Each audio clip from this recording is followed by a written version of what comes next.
जिस व्यक्ति का जीवन धर्म से जुड़ा है वही व्यक्ति महान है। धर्म का आचरण करने वाला व्यक्ति महान होता है। इतिहास में उन्हीं का नाम है जो धर्म पर चले। राजा हरिश्चंद्र को जानते होंगे आप लोग। राजा हरिश्चंद्र ने बाजार में अपने को बेच दिया। पत्नी उनकी बिक गई, पुत्र उनका बिक गया, पर धर्म नहीं छोड़ा। कितना प्रिय है धर्म। बाजार में कौन बिक सकता है भाई? एक राजा, जो राजा है वो कह रहा है मुझे खरीद लो भाई। हरिश्चंद्र क्यों बिक गए? क्योंकि उन्होंने किसी को कुछ पैसे देने का बोला था, किसी साधु को, कि मैं आपके यज्ञ में ये पैसे दूंगा। और जब वो साधु ने पैसे मांगे तब तक हरिश्चंद्र अपना संपूर्ण राज्य किसी को दान कर चुके थे। अब दान कर चुके हैं किसी को अपना सब कुछ। अब सब कुछ दे दिया तो कुछ बचे ही नहीं। अब जिन साधु को वचन दिया था कि मैं आपके यज्ञ में, अच्छा हरिश्चंद्र सब कुछ दान देते समय ये भूल गए कि मैंने किसी को वचन दिया है कि आप यज्ञ करोगे तो आपके यज्ञ में मैं आपका ये सहयोग करूंगा। अब जब दान कर दिया तो साधु जी ने मांगा कि भाई मैं यज्ञ करना चाहता हूं, आपने जो देने का बोला था दीजिए। अब हरिश्चंद्र बोले अब मैं कहां से लाऊं? अब तो मैं सारा, जब राज्य दान कर दिया तो खजाना भी दान हो गया, अब तो 1 रुपया नहीं बचा, तो क्या करूं? तो मैं आपका दूंगा महाराज, मुझे 1 महीने का टाइम दीजिए। सोचिए, 1 महीने का टाइम लेकर के काम ढूंढा तीनों ने, पत्नी ने, बच्चे ने और स्वयं ने, कोई काम नहीं मिला। जब काम नहीं मिला, आज महीने का आखिरी दिन था, साधु जी आ गए। महाराज आपने हमें देने का बोला था, वचन दिया था कि हम आपके यज्ञ में इतना सहयोग करेंगे, इतना धन देंगे। अब हरिश्चंद्र बोले महाराज अभी सूर्य अस्त होने में 3 घंटे बाकी हैं, मुझे 3 घंटे का और टाइम दे। अब 3 घंटों में क्या होगा? जो महीने भर में नहीं हो पाया, 29 दिनों में नहीं हो पाया, सो 3 घंटे में क्या होगा? हरिश्चंद्र गंगा के किनारे खड़े होकर सोचने लगे कि मैं गंगा में कूद जाऊं। वचन तो पूरा कर नहीं पाया, आत्महत्या कर लूं। तारा ने रोका, महाराज आप जैसे महान लोग आत्महत्या करेंगे पाप लगेगा, आत्महत्या ना करिए। महाराज मैं आपकी पत्नी हूं, आप मुझे क्यों नहीं बेच देते बाजार में? हरिश्चंद्र बोले क्या कह रहे हो, तुम्हें बाजार में क्यों बेच दूं? महाराज आपका ऋण यदि उतर जाए मुझे बेचने से तो उतार लो। पत्नी हूं, अर्धांगिनी हूं, आपके काम कब आऊंगी? आखिर आप मरना ही तो चाहते हैं, और नहीं भी मरे और नहीं दिया तो धर्म चला जाएगा, और धर्म चला गया तो फिर जी के भी क्या करेंगे? इसलिए उपाय है कि मुझे बेच दो। हरिश्चंद्र बोले नहीं, मैं अपनी पत्नी को नहीं बेच सकता। तब तारामती ने खुद कहा बाजार में खड़े होकर, है कोई हमें खरीदने वाला? मैं दासी बनकर सेवा करूंगी। एक बूढ़ा ब्राह्मण आया, हाँ हाँ मेरी पंडितानी बीमार पड़ी रहती है, मेरे घर में दासी की जरूरत है, तू मेरी दासी बनेगी? सोचिए हरिश्चंद्र की पत्नी सबसे सुंदर, सबसे सुशील, राजा महाराजा की बेटी है, महाराजा की पत्नी है, और बाजार में बिक रही है। बूढ़े ब्राह्मण ने कहा कि मुझे दासी की जरूरत है, क्या तुम चलोगी? हाँ हाँ हाँ महाराज चलूंगी। कितना पैसा चाहिए? तो राजा ने उस समय 1100 स्वर्ण मुद्राएं देने का बोला था। पहले सोने की मुद्रा चलती थी, तो 1100 स्वर्ण मुद्राएं। तारामती बोली ठीक है, मुझे 1100 स्वर्ण मुद्राएं दे दो और खरीद लो। ब्राह्मण बोले नहीं, इतनी महंगी दासी मैं नहीं खरीद सकता, मेरे पास 500 स्वर्ण मुद्राएं हैं, तू चलना चाहे चल। तारा ने कहा कि चलो 500 ही देकर पति की रक्षा हो तो कर लेनी चाहिए। अपने को बेच दिया। 500 स्वर्ण मुद्राएं लेकर और पति के पास गई। स्वामी मैं आपकी इतनी सी सेवा कर पाई, चरणों में रख दिया। मैं आपके इतने काम आई, इतने से यदि आपका ऋण उतर जाए तो ये रहे आपके। चल पड़ी। वो ब्राह्मण दासी को लेकर चला। चलो दासी। तब छोटा सा 5-6 साल का बेटा था रोहित, दौड़कर मां से लिपट गया। मां मुझे छोड़ के कहां जा रही हो? मां ने कहा बेटा दुर्भाग्य है, तेरी मां जा रही है। कहां जा रही हो मां? पता नहीं बेटा मैं कहां जा रही हूं। कब आओगी मां? पता नहीं बेटा, इस जन्म में अब दोबारा तुझसे मिलूंगी कि नहीं। अब मैं बिक गई हूं, वो सदा के लिए बिकी हूं। मां मुझे भी ले चलो ना, मैं कहां रहूंगा। छोटा बच्चा रोने लगा। पंडित जी बोले कौन है ये? महाराज मेरा बेटा है, आप इसे भी ले लो। अच्छा ठीक है, मैं कुछ स्वर्ण मुद्राएं 150 स्वर्ण मुद्राएं इसे भी दे देता हूं, ये सेवा करता रहेगा। ठीक है, फूल उल तोड़ता रहेगा। पंडित जी लेके चले गए बेटा को और तारा को। तारा जो महारानी थी अब वो पंडित जी की पत्नी की सेवा कर रही है। उनका कपड़ा बदलना, उन्हें नहलाना, मलमूत्र धोना, कुएं से पानी निकालना, भोजन बनाना, सारे बर्तन धुलना, सारे घर में झाड़ू। जिनके यहाँ हजारों दासियां थीं, आज वो किसी की दासी बनी है। समय कब राजा बना दे, कब दास बना दे, हमारा और आपका कुछ नहीं है साहब, ये समय का चक्र है, किसको कब क्या बना दे। इसलिए समय अच्छा आए तो घमंड ना करना, क्योंकि अच्छों का घमंड समाप्त हुआ है। समय बिगड़ते कहां देर लगती है, समय समय पर होता है, समय समय की बात। तारा बिक गई, झाड़ू पोंछा कर रही है। अब हरिश्चंद्र पत्नी बिक गई तो उन्होंने कहा मैं भी बेच लूं अपने को उठा रहे हैं हाथ। भाई कोई मुझे खरीदेगा? ये काशी की घटना है, काशी की बाजार में गंगा के किनारे हरिश्चंद्र खड़े हो गए, मुझे खरीद लो। एक डॉम आया, डॉम मतलब जो शमशान की रखवाली करता था, उसका नाम डॉम। डॉम बोला मैं खरीदूंगा। कितने के? आप क्या दोगे? मैं 500 स्वर्ण मुद्राएं दूंगा। ठीक है, 500 पत्नी की, 100 बच्चे की और खुद की 500, 1100 हो गई। सूर्यास्त के पहले साधु जी आए, उनका ऋण चुका दिया। महाराज मैं आपके ऋण से उऋण हो गया।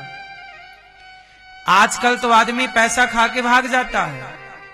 राजा हरिश्चंद्र ने अपने को बेच करके ऋण चुकाया है। साहब किसी का 1 रुपए खा के मत मरना। यदि खा गए, नहीं दे पाए और मर गए तो अगले जन्म में उसके गली का, उसके घर का कुत्ता बन के आपको चुकाना पड़ेगा, पर चुकाना पड़ेगा। खा के मत मरिएगा किसी का 1 रुपया। हरिश्चंद्र ने चुका दिया। अब देखो खेल क्या है। समय कैसे बदलता है और कैसी परीक्षाएं होती हैं जीवन में, और उस समय धैर्य कितना जरूरी है, सुनिएगा। हरिश्चंद्र की पत्नी तारा अपनी पंडित जी पंडितानी की वो सेवा कर रही थी। सवेरे के 4 बज गए। पंडित जी ने उठाया, उठो दासी चलो झाड़ू लगाओ। अब तारा झाड़ू लगा रही है। रोहित था छोटा, कहा जाओ बगीचे से फूल तोड़ के ले आओ। बगीचे में पुष्प तोड़ने गया, पर आज की सुबह उस बच्चे की आखिरी सुबह थी। फूल तोड़ने गया ही था कि काला नाग उसे पुष्प वाटिका में डस लिया और बच्चा छटपटाने लगा, चिल्लाया मां बचाओ मां बचाओ। कुछ लोगों ने सुना, घर के बाहर निकले, कौन चिल्ला रहा है? बगीचे में गए तो छटपटा रहा बालक तुम कहां से हो? मेरी मां वहां रहती है। लोग जाके बताए, तारा तारा तेरे बेटे को सांप ने डस लिया, बगीचे में छटपटा रहा, जा जल्दी से उसका इलाज करा। तारा दौड़ पड़ी बच्चे के लिए, तो पंडित जी ने रास्ता रोक लिया। सुनो दासी, तो हमारा काम छोड़ के जा रही हो, ये काम का टाइम है, तुम भाग रही हो काम से, चलो। दासी ने कहा, तारा ने कहा, महाराज मेरे बच्चे को सांप ने डस लिया। हाँ हाँ मैं जानता हूं, तुम्हें तो भागने का बहाना चाहिए, चलो अंदर काम करो, जाओ पंडितानी को नहलाओ धुलाओ। और सच बताएं, ये पंडित पंडितानी कोई और नहीं था, शंकर जी और पार्वती जी थे। परीक्षा में आए हैं, ये कठोर व्यवहार कर रहे हैं। तारा कह रही है महाराज मेरा बेटा मर रहा है। शंकर जी कह रहे हैं तुम तो बहाना कर रही हो, काम करना नहीं चाहती हो, तुम पैसे लेके बैठ गई, चलो काम करो। बेचारी तारा लौट के, सोचिए बच्चा तड़प रहा है, और चूंकि इन्होंने हमें खरीदा है तो इनकी बात मानना हमारा धर्म है, इसलिए तारा लौट कर आई और सेवा करने लग गई। दिन भर आज शंकर जी और पार्वती जी ने दिन भर तारा को अपने बातों में, अपने काम में उलझाए रखा। और दिन भर वो बालक, अब वो तो छटपटा रहा था, घंटे भर बाद मर गया। वो मरा पड़ा रहा दिन भर। सोचिए जिस माँ का बेटा मरा पड़ा है और उसे देखने भी ना दिया जाए। जब पंडित जी, जब शंकर और पार्वती जी रात को सो गए, शंकर पार्वती ही पंडित पंडितानी बने थे खरीदने के लिए, सो गए, तब तारा रात के गई, और रात के जब गई तो बच्चा मरा पड़ा था। जब तारा का बेटा मरा, उसे उठाने के लिए कफन का टुकड़ा नहीं था। आधी साड़ी पहनी थी, आधी साड़ी फाड़ करके बच्चे को उठाया। देखिए एक महाराजा का बेटा मरा है, कफन नसीब नहीं हुआ। कल हमने आपसे कहा था कि हम मरेंगे, हमें क्या नसीब होगा क्या नसीब नहीं होगा ये तो समय बताएगा। हरिश्चंद्र के बेटे को कफन नसीब नहीं हुआ। तारा बोली कि ये पड़ा रहेगा, कुत्ते खा जाएंगे शरीर को। उठाकर सोची चलो अंतिम संस्कार तो कर दूं। तारा लेकर के चली बच्चे को गोद में और पहुंची गंगा के किनारे। संयोग देखिए कि जिस शमशान घाट में वो पहुंची बच्चे का अंतिम संस्कार करने, वहां शमशान में जो डोम हरिश्चंद्र को खरीदे थे, हरिश्चंद्र उसी शमशान में पहरा देते थे। कोई भी मुर्दा जलेगा तो पहले टैक्स वसूल करना है, फिर जलने की इजाजत देनी है। आज भी हरिश्चंद्र घाट है काशी में, आज भी है, ये उसी घाट की चर्चा है। अब हरिश्चंद्र उसी घाट पर पहरा दे रहे थे। अब ये रात को अपने बच्चे को लेकर आई गोद में और गंगा के किनारे जोर जोर से रोने लगी।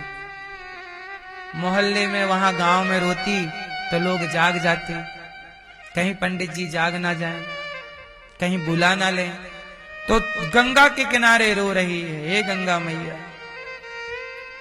क्या बिगाड़ा था इस बच्चे ने। स्वयं जब रोने लगी तो हरिश्चंद्र जी के कानों में शब्द गया। रात का टाइम था, हरिश्चंद्र आ गए।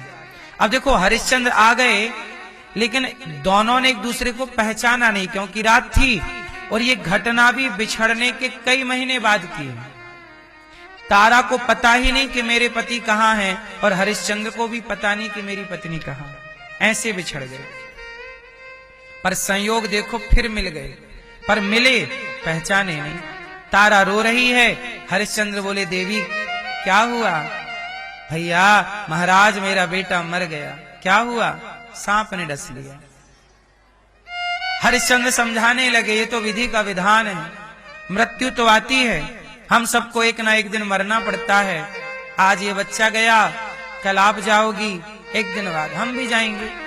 कौन रहा इस धरती पे, इसलिए देवी आप रोइए ना, बच्चे का अंतिम संस्कार कीजिए। पर ये बताओ आप अकेली आई हो आज पहली बार शमशान में कोई अकेला आया है बच्चे को लेकर। परिवार कहाँ है, समाज कहाँ है, लोग कहाँ हैं, कंधा देने वाले कहाँ हैं। रोने लगी तारा, महाराज मैं अभागिन नारी हूं, मेरा बेटा मरा तो कोई कंधा देने वाला भी ना हुआ, इसे कफन का टुकड़ा भी नसीब ना हुआ। समाज कौन है, किसे बुलाऊं? देवी कौन हो तुम, क्यों नहीं है समाज तुम्हारे साथ? महाराज मैं भाग्य की मारी हूं, क्या हुआ तुम्हारे साथ? महाराज मैं हरिश्चंद्र की पत्नी तारा हूं। अब देखो हरिश्चंद्र की पत्नी हरिश्चंद्र को कहानी सुना रही है, मैं तारा हूं। अब हरिश्चंद्र ने सुना, अवाक रह गए पर बोले कुछ नहीं। मुझे एक ब्राह्मण ने खरीद लिया, मेरा बच्चा 5 साल का था, पुष्प तोड़ने गया, सांप ने डस लिया, मर गया। सुबह मर गया था, तो देवी आप रात को क्यों आई हो? महाराज दिन भर पंडित जी ने घर से निकलने ही नहीं दिया, कहा कि ये काम है, ये काम है, ये काम है। मैं काम करती रही। क्या करती? हरिश्चंद्र की पत्नी हो ना, अपने धर्म को नहीं छोड़ सकती, अपने कर्तव्य नहीं छोड़ सकती। मेरे पति ने अपने आप को बाजार में बेच दिया है धर्म के लिए। जिसका पति बाजार में बिक गया हो धर्म के लिए, जो धर्म के लिए बिक रहा हो, वो भला बच्चे के मरने पर धर्म क्यों छोड़ेगा? कैसे छोड़ेगा ये तो बताओ। बच्चे के मरने पर भी धर्म नहीं छोड़ा कि पंडित जी की बात ना माने और दौड़ जाए। क्या रोकोगे मेरे को? दौड़ जाती चाहती तो नहीं, मैं बच्चे के पास जाऊंगा। नहीं, पर आप मेरे मालिक हैं, आपने मुझे खरीदा है, आपकी बात मानना मेरा धर्म है। क्या बताऊं महाराज, मैं धर्म की बेड़ियों में, देखो ये धर्म है, ये धर्म का पालन करना इतना भी तो सरल नहीं है। सरल होता तो सारे लोग धर्म का आचरण ना करते। हरिश्चंद्र के बाद करोड़ों लोग इस धरती पर आए और गए, पर हरिश्चंद्र जैसे धर्म का पालन केवल हरिश्चंद्र ने ही किया है। धर्म का पालन करना इतना सरल होता तो आप लोग, हम लोग, सब लोग ना कर लेते। फिर भी मेरी मां, मैं हरिश्चंद्र नहीं बन सकता, लेकिन 2% तो हरिश्चंद्र बन सकता हूं। मैं राम नहीं बन सकता, पर 2% राम तो बन सकता हूं। राम का 2% आचरण उतार सकता हूं, हरिश्चंद्र का 2% आचरण तो उतार ही सकता हूं। हरिश्चंद्र सुन रहे हैं, तारा रो रो के अपनी गाथा सुना रही है। हरिश्चंद्र रो पड़े, सिसक सिसक के जब रोए, तारामती बोली, महाराज आप क्यों रो रहे हैं? ये तो मेरा दुख है, मेरा दुख सुनकर के आप क्यों दुखी हो रहे हैं? हरिश्चंद्र बोले, देवी ये मेरा भी तो दुख है। क्या तुम्हारे बेटे का नाम रोहित है? अब जैसी रोहित बोला, तारा पहचान गई, महाराज आप। हरिश्चंद्र की ये हालत देख करके, ये शमशान में एक डॉम के स्थान पर कार्य कर रहे हैं, तारा रोने लगी। बेटे के मरने में इतना दुख ना हुआ जितना राजा हरिश्चंद्र की ये हालत देख करके हाल हुआ कि शमशान में आप रहते हैं। महलों में रहने वाले हरिश्चंद्र को शमशान में रहना पड़ा। ये समय का चक्र ही तो है ना मेरी मां। महलों में रहने वाले को शमशान में रहना पड़ा। इसलिए हरिश्चंद्र अपनी पत्नी से कहते हैं, देवी मैं भी बाजार में बिक गया, एक काम करो, अब जल्दी से पुत्र का अंतिम संस्कार कर दो। हरिश्चंद्र, तारा बोली, मैं कैसे कर दूं, आप पिता हैं, आप करिए। हरिश्चंद्र बोले, मैं पिता था, अब तो मैं किसी का बिका हुआ नौकर हूं, मैं कैसे संस्कार करूं? और सुनो देवी, यदि संस्कार करना है ना यहां पर, तो आपको टैक्स देना पड़ेगा।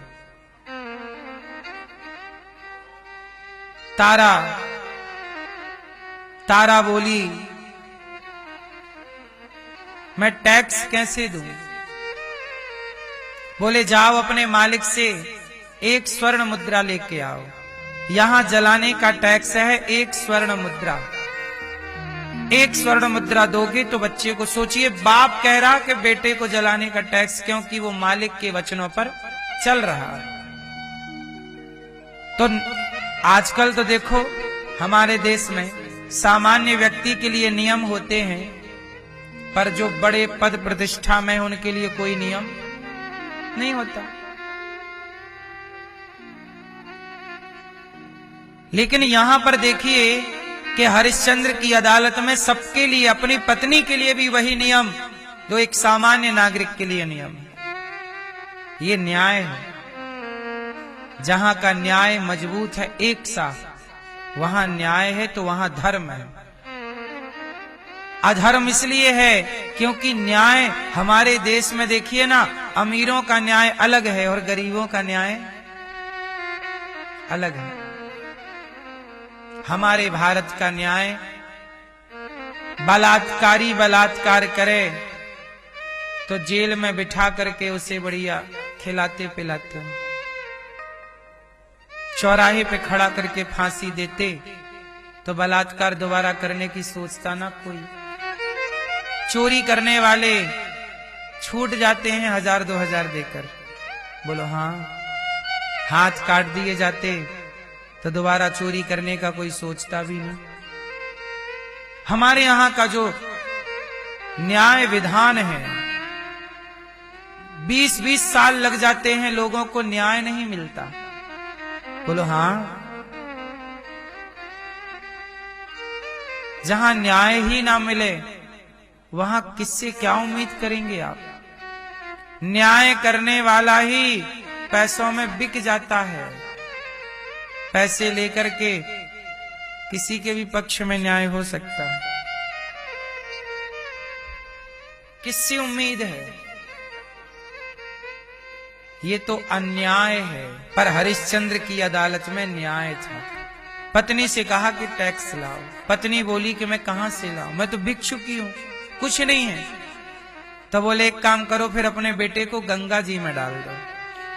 यहां जलाओगी तो टैक्स है, पर गंगा जी में जल समाधि दोगी तो टैक्स नहीं। जा तारा सोचिए, बच्चे को लेकर गई गंगा के किनारे।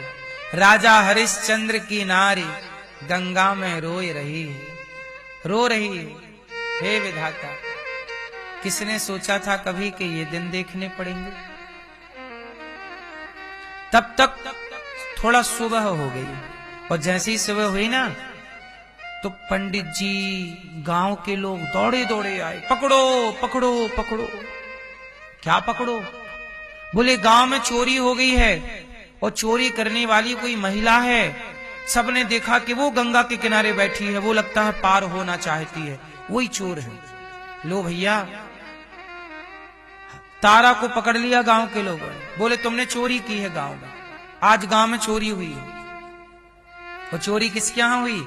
उन्हीं पंडित जी के घर। और पंडित जी के घर चोरी हुई, पंडित जी जागे, कोई चोर घुस गया होगा, चोरी हो गई। और पंडितानी तो बिस्तर पर थी, उसने देख लिया कोई चोर महिला है। अब पंडित जी ने देखा तो दासी भी नहीं, तो पंडित जी को लगा कि दासी ही चोरी है, चोरी की है। तारा गांव वालों को लेकर दौड़े, लो भैया तारा को पकड़ लिया, तुमने चोरी की है। कहा कि मैंने कहां चोरी की। अब राजा के पास ले गए तारा को, महाराज की जय हो। क्या हुआ? बोले इस महिला को पकड़ा है रंगे हाथों, इसने चोरी की है, ये हमारे घर की दासी थी, चोरी करके भाग गई। राजा ने कहा एक काम करो, इसे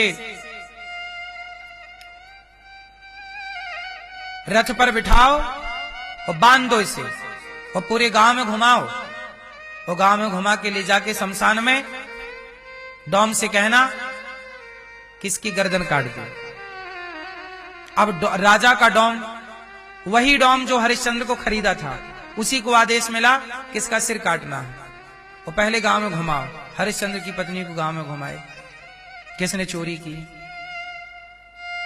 और बेटा वहीं किनारे पड़ा है, अभी गंगा के किनारे, अभी उसे समाधि भी नसीब नहीं हुई, ना आग नसीब हुई, ना मृत्यु के बाद मिट्टी नसीब हुई, न समाधि के लिए जल, समाधि के लिए जल नसीब हुआ।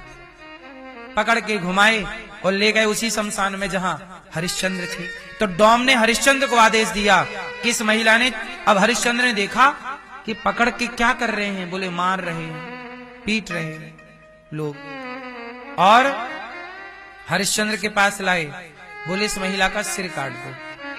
अब देखिए, तारा का सिर काटना है, किसे? हरिश्चंद्र को। आदेश दिया है डोम ने, जिसने हरिश्चंद्र को खरीदा था, और यह आदेश राजा का है, वहां का क्षेत्रीय राजा। अब तो डोम तलवार दे दिया हरिश्चंद्र। हरिश्चंद्र देख रहे हैं पत्नी को। अच्छा, दुनिया नहीं पहचान रही है कि ये दोनों कौन है, पर ये दोनों पहचान रहे हैं कि हम दोनों कौन हैं। तारा हरिश्चंद्र के हाथों में तलवार देख रही है। तारा बोली, स्वामी हाथ कांप रहे हैं आपके, कपाइए मत। पत्नी चली गई तो आ जाएगी, पुत्र चला गया तो आ जाएगा महाराज, हाथ ना कपाइए, मजबूती से तलवार पकड़िए और मेरी गर्दन पर चलाइए। पत्नी चली गई तो आ जाएगी, पुत्र चला गया तो आ जाएगा, पर धर्म चला गया तो फिर कभी नहीं आएगा। धर्मो रक्षति रक्षिता, धर्म बचाओ। और साहब, आज लग रहा है विधाता तू भी निर्दयी हो गया है, दया नहीं आ रही। हरिश्चंद्र के आगे तारा ने सिर झुकाया। तलवार से काटने का ना, कसाई लोग पहले क्या करते थे, मृत्यु दंड देते थे। किसी को फांसी की सजा, तो किसी का सिर काटने की सजा मिली, तो वहां पे एक लकड़ी का होता था कटा हुआ, सिर उसमें डालते थे, फिर काटते थे। तो तारा ने उसमें सिर अंदर कर लिया और तलवार पकड़ के हरिश्चंद्र ने जैसे ही तलवार चलानी चाहिए, भगवान दौड़ पड़े और भगवान ने तलवार पकड़ ली। बस करो हरिश्चंद्र, बस करो, अब और नहीं। हरिश्चंद्र के सामने भगवान प्रकट हो गए। वो जो पंडित पंडितानी थे, वो शंकर जी के रूप में प्रकट हो गए। भगवान काशी विश्वनाथ शिव प्रकट हो गए। और वो जो डोम था, वो धर्मराज, साक्षात धर्मराज थे। वो सब प्रणाम कर रहे हैं। शंकर जी हाथ जोड़ के खड़े हैं हरिश्चंद्र के आगे। भगवान ने तलवार पकड़ी। हरिश्चंद्र ने कहा, प्रभु आप चरणों में गिर पड़े, तारा और हरिश्चंद्र। क्या हुआ प्रभु, कोई गलती हो गई? भगवान रोने लग गए। राजन, इतनी बड़ी संसार, इतना बड़ा, इतनी बड़ी दुनिया, इतने सारे लोग इस धरती पे आए, पर धर्म का पालन करके जैसे तुमने बताया है समाज को, आज तक धर्म का इस तरह से पालन किसी ने नहीं किया कि तुमने धर्म के लिए तनिक भी समझौता नहीं किया। अरे तुम्हारी पत्नी थी, एक बार तो सोच लेते कि पत्नी को क्यों मारूं, और तुम्हारा ही बेटा मरा था, उसे ना शमशान पे जगह दे देते ना। महाराज, यदि मैं अपनी पत्नी के साथ धर्म से समझौता करता, पुत्र के साथ करता, तो मर करके तो आपके ही द्वार पे आता। आप ही तो सवाल करते कि जब सबके लिए तूने न्याय किया, तो अपनी पत्नी की मुंह देखी बातें कर ली, पुत्र के आगे मुंह देखा न्याय कर लिया ना। प्रभु, मैं कलंक लगा के आपके पास नहीं आ सकता था। धरती पे जिया हूं, निष्कलंक जिया हूं। जब मैं आपके आगे पहुंचूं तो मेरे माथे कलंक ना लगा हो। प्रभु, कलंकित व्यक्ति का आप क्या करोगे? कलंक लगा के जाऊंगा तो आप करोगे क्या उस कलंकित व्यक्ति का? इसलिए मेरी माँ, आप लोग देखो, 100 साल के अंदर ही मुझे और आप सबको मर जाना है। कलंक लगा के ना मरिएगा। अपने जीवन में कलंक ना लगने दीजिएगा। धर्म से जिएगा, धर्म से चलिएगा। धर्म बड़ी चीज है, धर्म से बढ़कर के कुछ नहीं है। धरती पे सब कुछ दोबारा मिल सकता है, पर धर्म चला गया, दोबारा आएगा। धर्मो रक्षति रक्षिता। इसलिए कहता हूं, सच बोला करो, धर्म पर चला करो। लोग अधर्मी हैं, लोग गलत कर रहे हैं, इसका मतलब ये नहीं कि मैं भी गलत करने लग जाऊं। लोग गलत रास्ते पर चल पड़े हैं, इसका मतलब ये नहीं कि मैं भी गलत रास्ते पर चल पड़ूं क्योंकि लोग चल रहे हैं। एक बात बताओ, रावण धर्म के रास्ते पर था कि अधर्म के रास्ते पर? बोलो।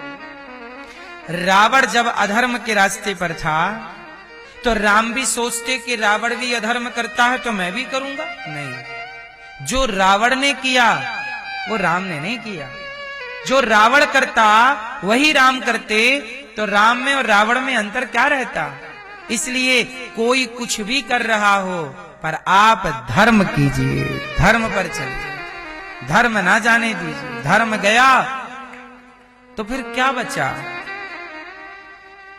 था भरा सोना खचाखच लंक की दीवार में,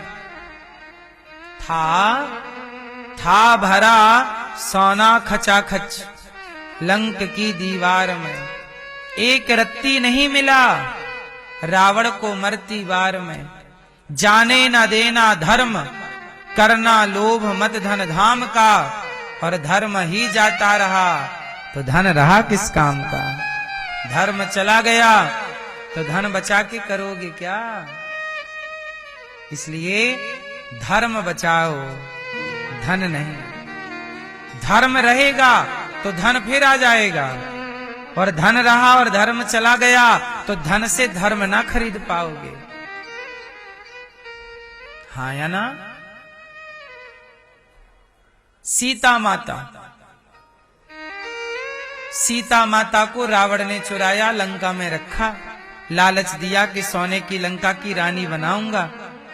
पर धन्य है सीता जी, उन्होंने सोने की लंका ठुकरा दी पर अपना धर्म नहीं छोड़ा। धर्म क्या था? एक स्त्री का धर्म है कि वो कितना भी सामने धनी और धनवान क्यों ना हो, पर वो किसी भी परिस्थिति में अपने पति का साथ ना छोड़े। यही नारी का धर्म है। ये नारी का क्या है? धर्म है। नारी अपने धर्म का पालन करे, पुरुष अपने धर्म का पालन करे।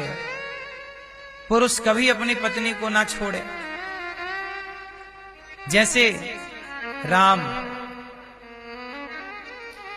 रावण सीता मां को चुरा कर ले गया, तो एक बात बताओ, राम के पास ज्यादा पावर है कि रावण के पास? किसके पास? किसके पास? राम तो मनुष्य बनकर आए थे ना, और मनुष्य की लीला में राम के पास तो झोपड़ी भी नहीं थी और रावण सोने की लंका में था। ताकत तो देखो, यदि राम भगवान है इस दृष्टि से देखोगे तो राम के पास ताकत ज्यादा है, लेकिन यदि राम मनुष्य बनकर आए हैं, विप्रधेनु सुर संतहित लीन मनुज अवतार, इस दृष्टि से देखो तो रावण ज्यादा ताकतवर दिख रहा है। एक बात बताओ, राम अपनी पत्नी के लिए रावण से लड़ गए कि नहीं? क्या राम की रावण से कोई पर्सनल लड़ाई थी क्या पहले से? राम रावण की कोई लड़ाई नहीं थी, केवल सीता माता के लिए, सीता मां के स्वाभिमान और सम्मान के लिए राम जी रावण से लड़ गए। सीता मां ने पति का त्याग नहीं किया तो भगवान राम ने भी पत्नी का त्याग नहीं किया।